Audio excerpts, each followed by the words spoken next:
Alright guys, Hatchcomic again. I hope you're doing well and enjoying your day so far. A day that many of us in the COD scene thought would never arrive. The return of not just one, but two players from the annals of Call of Duty past. And these could be major changes to the upcoming CDL season. Things are getting pretty wild. We've got Halo players, we've got Warzone players, now we've got old school CDL players who are tearing up the league not all that long ago, returning to the Challengers side at least at the start of this season. If DylanCoD can get back to his best, we could be in for a wild ride this year. Very much intrigued to your thoughts in the comments. Hit the like button if you enjoy. Subscribe if you're new as always. Plenty to get into because this kind of came out of nowhere yesterday, and it is relevant to what JoeDeceives had to say, because some of these players we're going to mention when they were first coming into the league. We're going to talk about Aqua as well, a name that you guys may also be familiar with. I mean, he turned up to his first ever World Championship in 2015 on Team Revenge and made the Grand Finals that year. Aqua was a really solid player for years to come after that as well. We'll get to that in a second. So again, discussion about JoeDeceives says it the other day, how old some of these guys are. Even Joe, I think a couple of years ago when he came in, was the youngest player in the league. So yeah, some of these guys, it's several years on from when they were first around. Doesn't mean, in Joe's opinion anyway, that they can't still be competitive. Look, we know that if Scump wanted to come back, he could still be a top player, right? We believe anyway that it's less about the age, it's more about the commitment and stuff like that. And I do get that logic. There is an argument that, well, in the jetpack games, you got to be cracked, and BO7's kind of a jetpack game, but kind of not at the same time. In some respects, from a movement perspective, it has some similarities to Black Ops 4, whereby it's not quite jetpack, and Black Ops 4 wasn't either, but with the grapple hook and these other things, the game kind of felt a little bit like a jetpack game, and maybe BO7 will feel similarly. And of course, well, one very notable player from BO4 we are going to talk about here in a second. So we put this out yesterday. I mean, it was interesting timing, really, talking about the fact that Black Ops 4 released on this day yesterday in 2018, which is far earlier than many other Call of Duties had launched. It launched back in October, gave us the runway to run the first event of that season in the very early part of December. Legendary clips that year. The Sorg was one of the most prominent weapons at the end of the year, especially from this man. So this came out of absolutely nowhere yesterday, and for those of us who are around in 2019, if you weren't around 5-6 years ago, I'll kind of talk about a breakdown, like who Dylan is, why this is relevant, why it's turned a lot of heads, why there's lots of reaction to it from the pro players to be like, oh my god, you know, what's happening, right? Here we go again, possibly. So DylanCoD is back, and Belfast Storm, they're an esports team in Belfast, right, Northern Ireland, where Dylan is from. They're looking to have a COD team this year, and as they say, consider the best in the world in Black Ops 4. You could debate that, but we'll get to that in a second. We're ready to take him back to the top of the Call of Duty world. So this is DylanCoD, and it's been quite the time since we've had Dylan in Call of Duty, and as they talk about here, they sit down, and well, DylanCoD sits down next to the guy. They did a little bit of a podcast with them as well. We'll get to in a second. We see some footage actually at the bottom here of back in the days on Reciprocity in Black Ops 4 when Dylan was considered one of the absolute best players in the world, certainly from an SMG perspective. So they did sit down with him because lots of people were saying, is this AI, right? Like, are we sure Dylan's actually coming back, right? Because look, Dylan, just to give you the brief breakdown, he burst onto the scene in Europe and then around the world in 2018, 2019. Did start the year on 2020 with the London Royal Ravens, played that year, was pretty good, and then pretty much just disappeared off the face of the earth the last 4 years. No one really knows exactly what happened, where he went, so that's what's kind of remarkable about this, that he was genuinely a top player for a time, and then just vanished, and now he's back, right? So people are like, well, is this an AI generated thing? And he did address some of the rumors. You know, the rumors generally amount to when he was out there in the States and the Ravens was getting underway, maybe it was the year before as well, I don't know, but with the Ravens, you know, got involved with the wrong people, things went a bit downhill, and then all of a sudden he didn't have a spot anymore, wasn't playing COD at the level that he was before, and then we don't really know what happened since then. I did hear rumors, like, I don't know, a few months ago that he was back in Belfast and he was doing okay, like he was doing well with his family, which is great news because, you know, I'd met his mum and dad back in, I think it was the London event in February 2020. Great people, and I mean, I've got a bit of a story about Dylan as well. My first ever COD event, I think, was also his first ever COD event. So I was volunteering at CWL Birmingham 2018. I was volunteering to be like an admin, right, for the tournament. And we're actually going back to Birmingham this year, we think, for the NEC for DreamHack Major 2, right? So it's going to be a bit of a blast in the past there. But that was Dylan's first ever event. He was playing, I think, with a team called Radix Esports. I think he eventually joined a team called, I don't know what it was called, like Brash or something. I think he played the World Championship with them back back in World War II. But, you know, before the tournament, people were talking a little bit about DylanCoD. Actually, while I share this story, I'll just play a couple of highlights here in the background from his Black Ops 4 season, but I'm talking about World War II here. So people were talking about how, okay, this Dylan guy, you've got to watch out for him at this event. And it turned out that one of his first matches, I was actually refereeing it. Now, I was refereeing like 4 of these games at once, and that was the event with the E-Armor monitors. There was all the talk about the Cronus Maxes at the time as well. So I remember Dylan was asking me for like, can you get me a new Cronus, right? I had this massive box of Cronuses that I'd just be giving out to the players. But I think it was maybe his first or second series of the tournament. The team didn't place very well in the end, but they were playing a hardpoint game 1.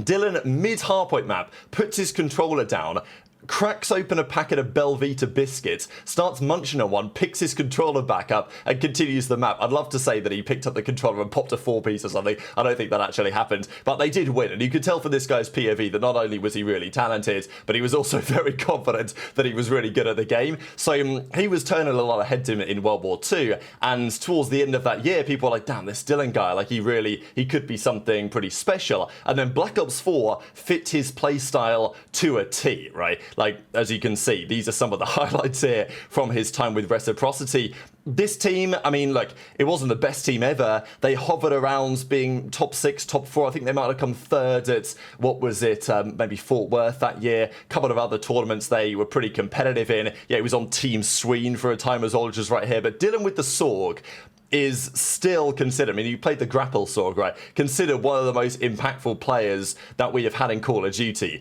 And from the very early days to him making it into the Pro League and having serious impact, you know, he was turning heads pretty much all that season. So the fact that he was considered to be like the next up great European talent, really. And it was, you know, imagine a world where Dylan was still around and then Afro comes along a couple of years later.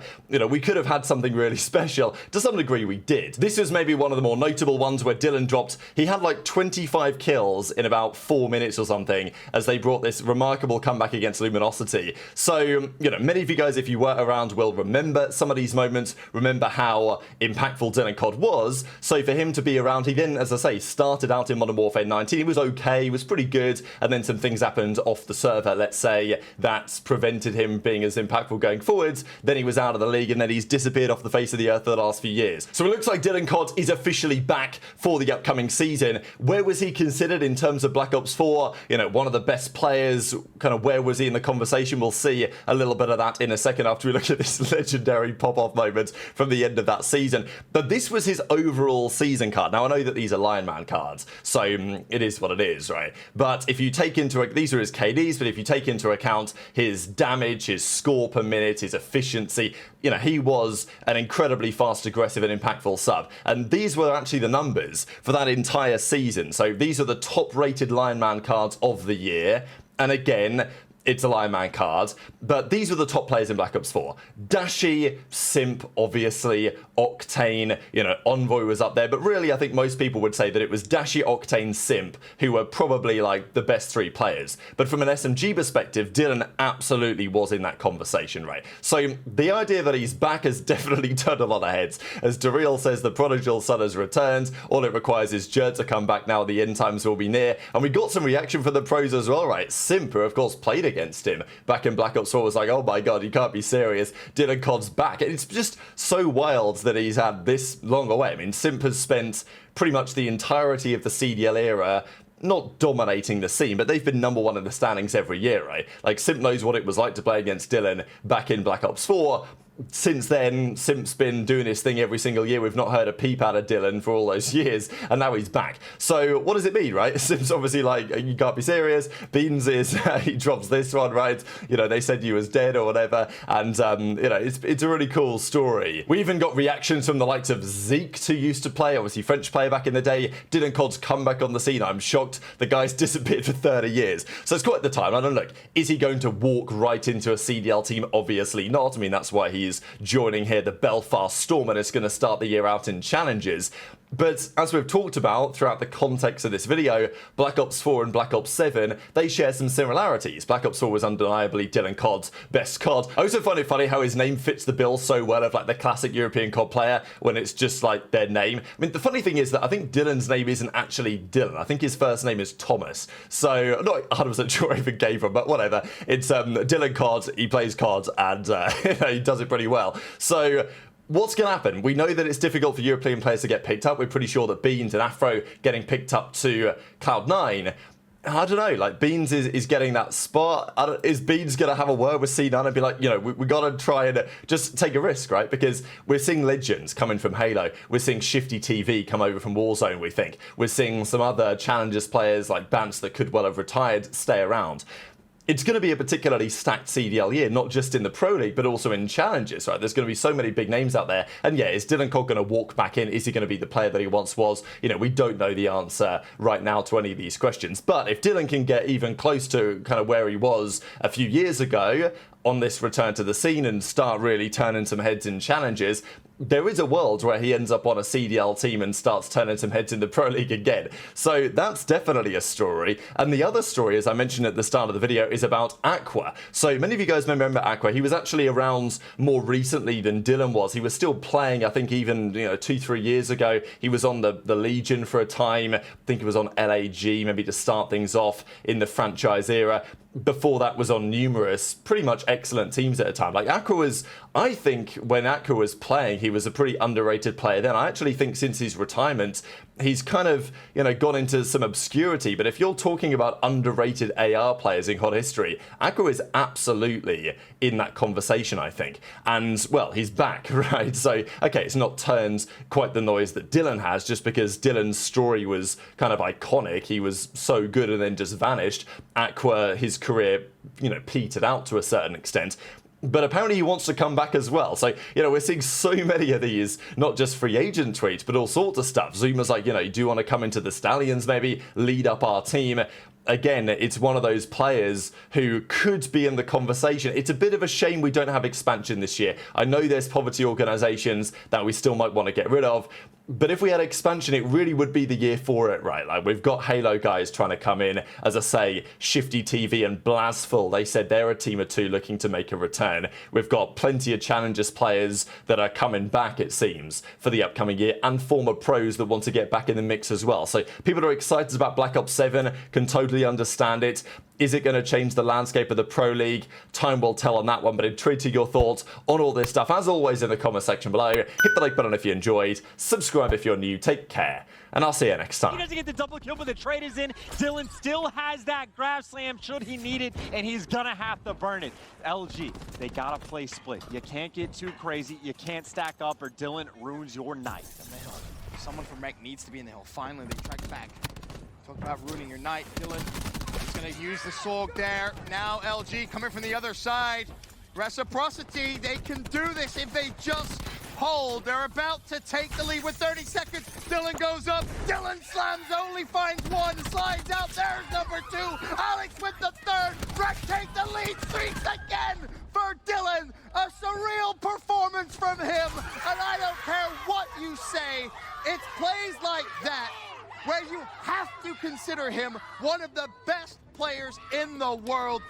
You will never see a player take over like that so consistently.